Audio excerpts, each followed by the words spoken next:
The real toll of this war for Russia: unclaimed body bags stacked in refrigerated trains. Soldiers dead on the front line as Russia claims to rescue the Russian-speaking population living here. Ukraine says about 25,000 have lost their lives so far, but Russia puts that number at about 1,300.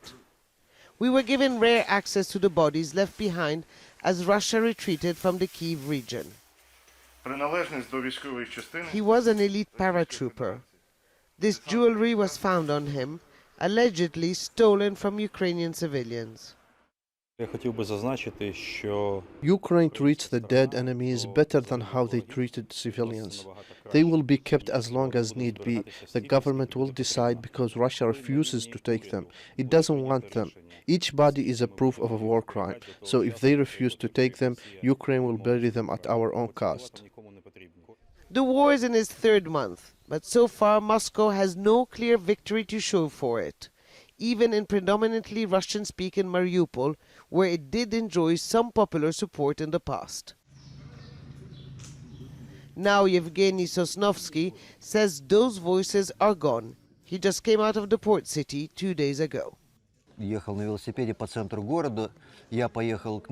was cycling past the destroyed theatre building. I noticed that they were clearing the main avenue and the central square. Perhaps they were preparing for this so-called victory parade. But I also could still see the blue and yellow of the Ukrainian flag. And vendors are refusing to sell goods in ruble, only Ukrainian currency. Yevgeny has documented life under occupation as much as he could without getting detected by soldiers.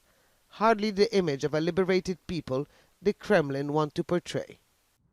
After failing to take Kyiv, Russia has concentrated its air power on destroying Ukraine's infrastructure in what it calls a special military operation.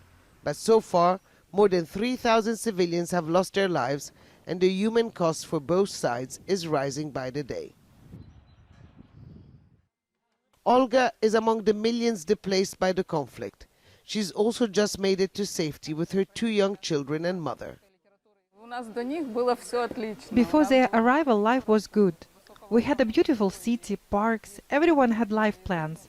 Work, freedom of choice of language, freedom of movement, freedom of thoughts. We lived freely. Then Russia came to rescue us.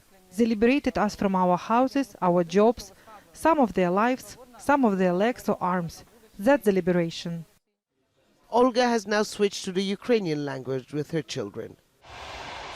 While Russia celebrates its victory against Nazi Germany at the end of World War II, it is now embattled in a war that didn't go as expected.